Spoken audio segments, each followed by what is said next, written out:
There is a kind of tiredness that has nothing to do with the day you just lived. You lie down, the house goes quiet, and the mind that stayed steady and useful for 12 hours begins to work on tomorrow. Not tomorrow's tasks, tomorrow's worst version. The test result, the phone call, the money, the person you love who is not doing well. Hard times take something from you, and that part is real. But there is a second thing that happens, and almost nobody names it out loud. The hard thing hurts once, out in the world. Then the mind picks it up and hurts you with it again. All night, in a place where nothing can be fixed and no one can be reached. You are living tomorrow before it arrives. And here is what makes this so difficult to put down. Worry does not feel like a problem. It feels like responsibility. It feels like love. It feels like being the one person in the family who is still paying attention. Nobody worries about someone they do not care about. So when you try to set it down, some quiet part of you says that setting it down would be careless. The Buddha taught something about this that is easy to hear and hard to accept. Worry is the mind trying to manufacture certainty where there is none. It is not preparation. Preparation ends. Worry does not. And notice what worry never does. It does not make the phone call for you. It does not put money in the account. It does not sit beside the person in the hospital or shorten the wait for the letter. It does not even keep you safe, though that is the promise it whispers every night. It simply moves the suffering forward in time, so that you pay for a thing before you know whether the bill will ever come. So this is not a video about making your life predictable. Nobody can hand you that. It is about something quieter and more possible. Changing what you do with the not knowing. 7 turns. 7 ways of setting this down. One of them, the 5th, the one about stopping the fight with your own mind, is the one I would keep if I could only keep one. When we reach it, listen with everything you have. If you are going through something right now, and the nights have been long, this is for you. Breathe and listen. 1. Your thoughts are not the truth. Start here, because everything after this rests on it. Somewhere along the way you began treating your thoughts as reports from the world. The mind says the lump is serious. The mind says he is going to leave. The mind says the money runs out in March. And you do not hear these as sentences. You hear them as news. A thought is not a fact. It is not an instruction. It is an event in the mind, the way a sound is an event in the ear. It arrives. It makes a shape. It goes. The mind produces thousands of them a day, and it is not careful about which ones it produces. Fear writes with tremendous confidence. That confidence is a style. It is not evidence. How many times have you been certain, completely certain about something that never happened? Find one. Not a small one. A night you did not sleep because of what the future was definitely going to do. And then the future arrived and did something else entirely. There is a story of a monk who came to his teacher and said he could not practice. All day, thoughts come. Fear comes. Memory comes. Anger comes. The teacher asked him where he lived. On the road, the monk said, in a house with an open door. And do travelers pass all day? The monk said, do you stop each one? No. Do you invite each one in? Sit them down. and pour the tea. The monk was quiet. That is the only difference. The teacher said, "The road is not yours. The tea is." This is what mindfulness actually is, underneath all the soft language. Not emptying the mind, just noticing what came through the door, and not reaching automatically for the cups. Some people say this cannot be right, because sometimes the fear was correct. Sometimes the call did come. That is true, and it is worth saying plainly. But think about what actually helped on the day it came. It was not the 100 nights of imagining. It was that you got up and did the next thing, the way people always have. The rehearsals did not prepare you. They only made you tired before the work began. So use the plainest sentence there is. This is a worried thought. I do not have to follow it. Say it without arguing with the thought, because arguing is only another way of inviting it in. You do not have to win against your thoughts in order to stop obeying them. And once you can watch a thought instead of living inside it, a second question becomes possible, one that changes what you do all day. That is where we go next. Thoughts are weather moving through a sky. You have never once been the weather. 2. Worry is not the same as solving. The second turn is practical, and it is the one that finally makes the advice usable. You have been told to stop worrying, probably by someone who meant well. It never works, and there is a reason. Some part of you believes the worry is doing a job. That if you keep turning the thing over, you will eventually turn it the right way, and the answer will fall out. So let us separate two things that feel identical from the inside. Real concern moves toward a decision. It asks a question, finds an answer, and closes. Worry asks a question, and the answer produces two more questions. Concern ends in an action. Worry ends in another lap. A man rowed all night to reach the far shore. He rowed until his hands blistered and his shoulders burned. When the sun came up, he was exactly where he had started. His teacher walked down to the water, looked at the rope still tied to the post, and said, "You rowed well. Untie it and row less." You have had nights like that, the blistered hands of thinking. So here is the question that cuts the rope, and it is not a spiritual question. It is almost a boring one. Is there something useful I can do about this right now? Right now, not in general, not in principle. If the answer is yes, get up and do the small piece of it that is available. Write the message. Make the list. Put the phone where you will see it in the morning. If the answer is no, and at 2 in the morning, the answer is almost always no, then what you are doing is not solving. It is rehearsing. This matters most exactly where it hurts most. With your children, your parents, your health, your money. We tell ourselves the worrying is the caring. But watch what worry actually does to a room. It does not make you more present with the person in front of you. It takes you out of the room they are standing in and puts you in a room where they are already gone. Care is not the same as control. You can love someone completely and still not be the author of what happens to them. And there is a superstition buried in this that almost nobody admits to.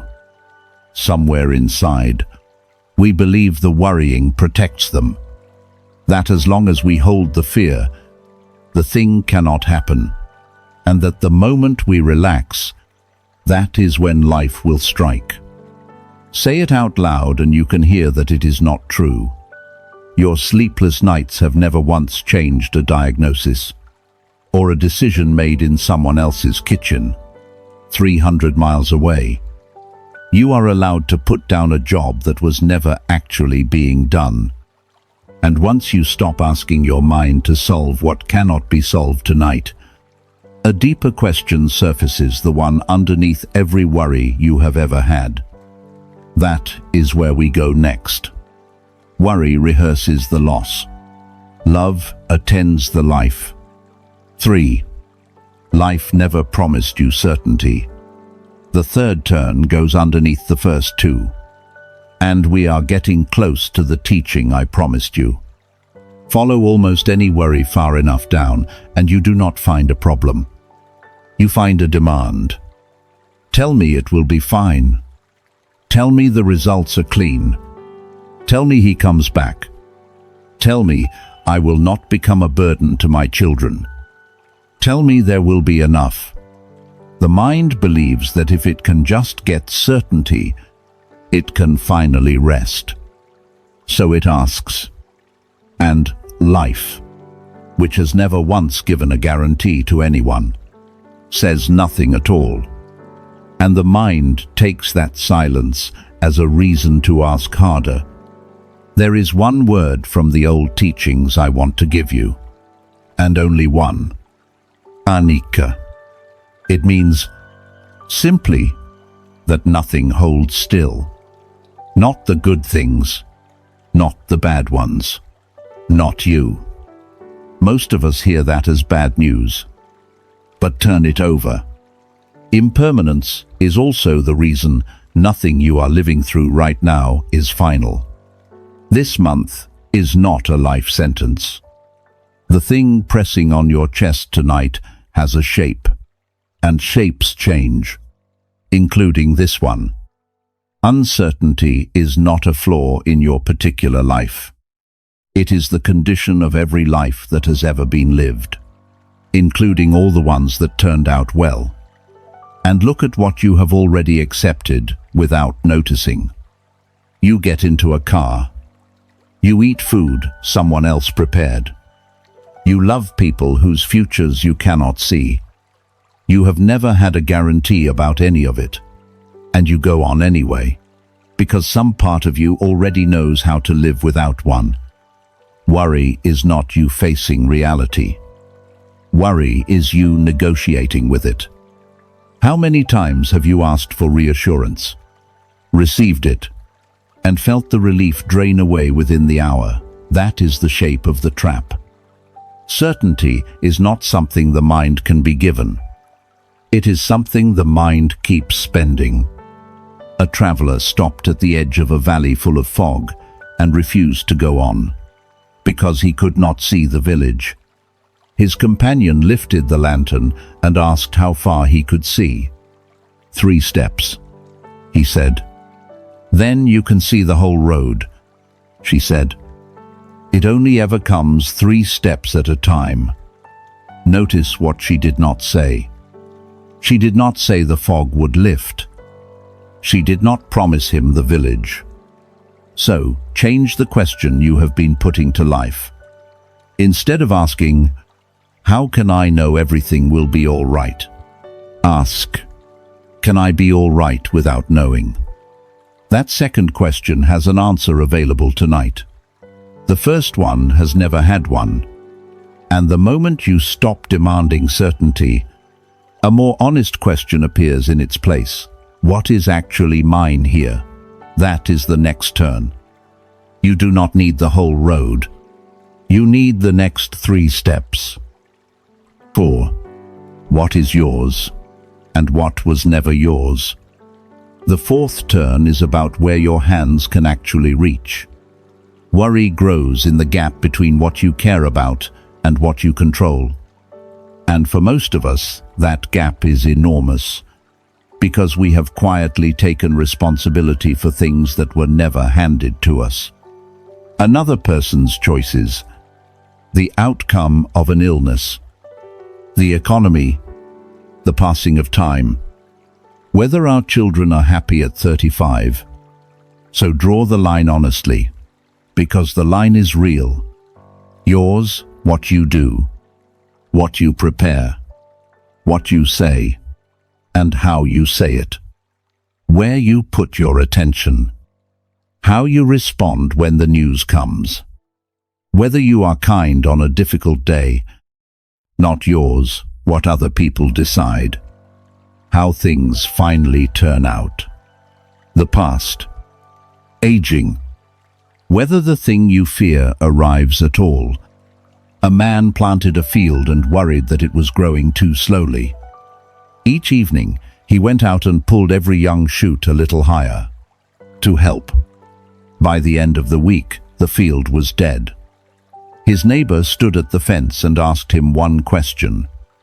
Which part of this was ever your work, the planting or the growing?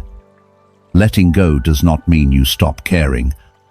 It means you care without demanding control, which is the only kind of caring that does not exhaust the person doing it. When the mind starts spinning, ask it plainly, what belongs to me here, and what does not? Then, do your part carefully, and only your part. Make the appointment, and let the doctor be the doctor. Say the true thing, and let them have their reaction. Save what you can save, and let the month be the month. This is hardest with the people you raised.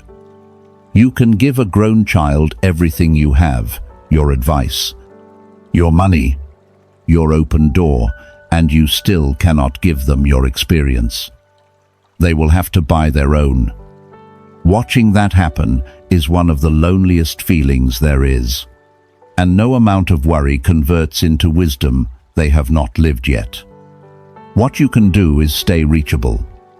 That is your part, and it is not a small one. How many times have you carried something for weeks, only to find that it resolved itself in a direction you never even considered? Life does most of its work without consulting us. That is frightening if you want control. It is a relief if what you want is rest. You are allowed to do your share and then stop.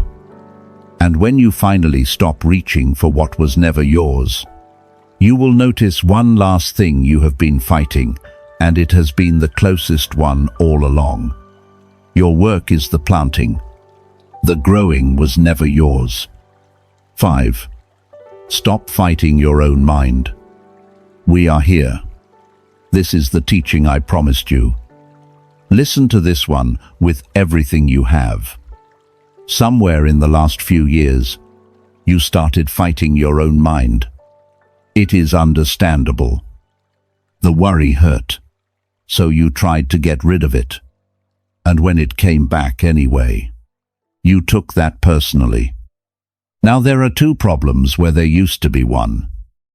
The thing you fear, and the fact that you are still afraid. Listen to how that second problem talks. I should be past this by now. Other people have it worse and cope better. I tried breathing and it did not work. I am making it worse by thinking about it. Every one of those sentences is worry wearing a different coat. Resistance does not remove a feeling. It holds it in place. Whatever you push against, you have to keep both hands on.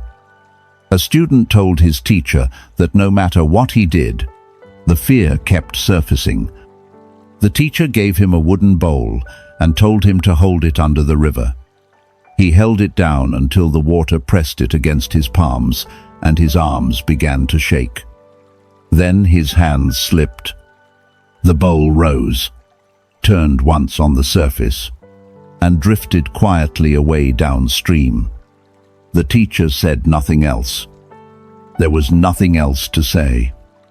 Acceptance has a bad reputation. People hear it as approval, or as giving up. It is neither. Accepting a feeling means you stop stacking a second struggle on top of the first one. The fear is allowed to be in the room. It is not allowed to drive. You do not have to feel calm in order to be at peace. Those are two different things, and only one of them is available tonight. Here is the sentence I want you to keep. Peace does not begin when the mind goes quiet. It begins when you stop demanding that it be quiet. So sit with the fear the way you would sit with a frightened animal that has come into the house. Do not chase it. Do not feed it. Let it be there, and go on with your evening. And if what you are carrying is heavier than an evening, if it has taken your sleep and your appetite for weeks, if the days have narrowed down to almost nothing, there is no failure in letting a doctor or a counselor help you carry it. Stillness was never meant to be the only medicine. You will know this is working not because the fear stops arriving, but because it stops being an emergency when it does. It comes in. You recognize the face. You carry on making the tea. That is the whole change. It is much smaller than people expect, and it changes everything downstream of it. And a mind that is no longer at war with itself has energy left over for something useful, which is exactly where the next turn takes us. What you stop holding down will float away on its own. 6. One real step instead of 10 imagined ones. The sixth turn brings all of this back into the body, where you actually live. Worry has one home, and it is the imagined future. It cannot survive a Tuesday afternoon with your hands busy and your feet on the ground. So it keeps you thinking, because thinking is the only place it holds power over you. And notice what worry always recommends. It recommends waiting. Do not open the letter yet. Do not call the clinic yet. Wait until you feel stronger, until you are ready, until you have thought it through one more time. And the relief when you postpone it is real, for about an hour. Then the fear returns larger, because avoidance teaches the mind that the thing must have been genuinely too dangerous to face. A young monk was told to sweep a courtyard buried ankle-deep in leaves. He looked at it, sat down against the wall, and did nothing, because it could not be done. In the evening, his teacher found him there and asked what had happened. "It is too much," the monk said. The teacher took the broom, cleared one square of stone about the size of a door, handed the broom back, and said, "Now it is less." Courage is not the absence of fear. It is what a person does while afraid. So stop asking what you should do about the whole situation. That question is too large for any human being to answer at midnight. Ask the smaller one instead. What is the smallest wise thing I can do about this today? Make the appointment. Open the envelope. Say the sentence you have been avoiding for 3 weeks. Look at the actual number in the account instead of the imagined one. Walk to the end of the street and back. If nothing on that list is possible today, and some days nothing is, then let the step be smaller still. Wash the dishes with your whole attention. Stand outside for 2 minutes and feel the air change temperature on your face. Eat a proper meal sitting down. These sound like nothing. They are not nothing. They are you putting your weight back into the only day that actually exists, instead of leaving it parked in a future that has not been built yet. And you will notice something strange when you do it. The fear does not vanish, but it stops growing. Action does not cure worry. It simply takes the microphone away from it. You do not have to feel ready in order to begin. Ready is something that arrives afterwards. And once you have taken one real step, something older and steadier becomes available, and that is the last thing I want to give you. 1 square of stone tonight.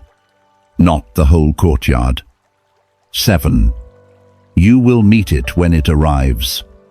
The last turn is the one I would want said to me. I am not going to tell you that everything will work out. You have lived long enough to know that some things do not. If I promised you a good ending, you would stop believing everything else I have said.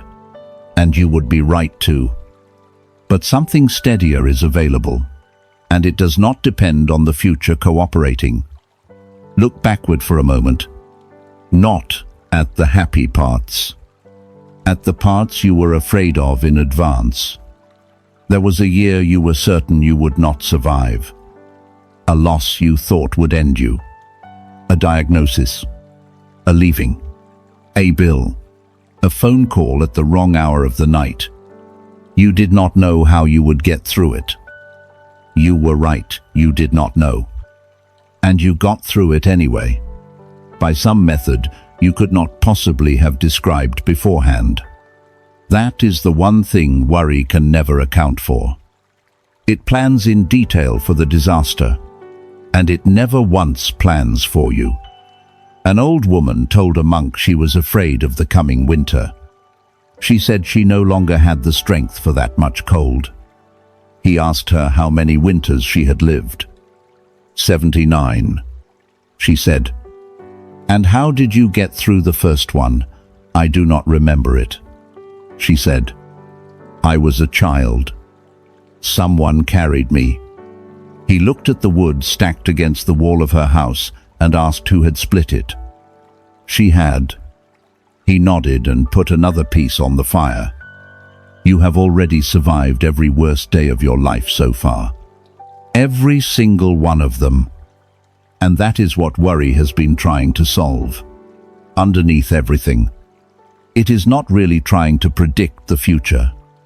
It is trying to answer a question about you. Will I be able to bear it? That question feels urgent, and it has never once been answered by thinking.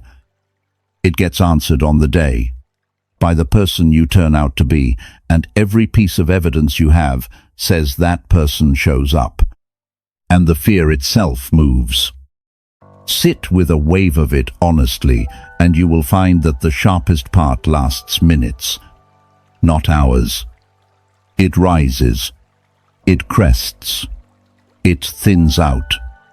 It has never once stayed. You do not need enough strength for the rest of your life. You only need enough presence for this hour. The strength for March will be issued in March. Whatever comes, you will meet it when it comes, not before. So let tomorrow stay where it is. Today, you learned that a thought is an event and not a fact. That worry and problem-solving only look alike from the inside. That life never signed anything promising you certainty. That your work is the planting and never the growing. That peace begins when you stop demanding quiet. That one real step outranks 10 imagined ones. And that you have already survived every day you were sure would finish you. Before we end, 4 things you can actually do. Not someday. Tonight. First, when a fearful thought arrives, name it out loud that is a worried thought and let it pass the door. Second, ask whether there is anything useful to do right now. And if there is not, close the search. Third, choose one small real thing tomorrow that fear has been telling you to postpone. And do that one thing. Fourth, when the worry comes back, and it will come back, do not treat its return as a failure. Some nights you will forget every word of this and lie awake anyway. That is allowed. It is not a relapsey. It is a Tuesday. None of this means the hard thing stops being hard. You may still be in the middle of it tomorrow, and the middle is the worst part of anything. But there is a difference between carrying a hard season and carrying a hard season plus every version of it you have invented. One of those is life. The other is optional, and it is the one taking your sleep. The room you are in right now is quiet. The thing you fear has not happened here. Whatever tomorrow is bringing, it is not in this room yet, and you were never required to carry it before it arrives. Life comes one breath, one step, 1 hour at a time. Let tomorrow remain tomorrow. Come back to the life that is still here today. Is there something you have been worrying about that you can do nothing about tonight? You do not have to give details. Just write one word for it below. Sometimes naming a thing is what finally takes it out of your chest. Thank you for staying to the end. And thank you for still trying to take care of yourself in a hard season that is not a small thing.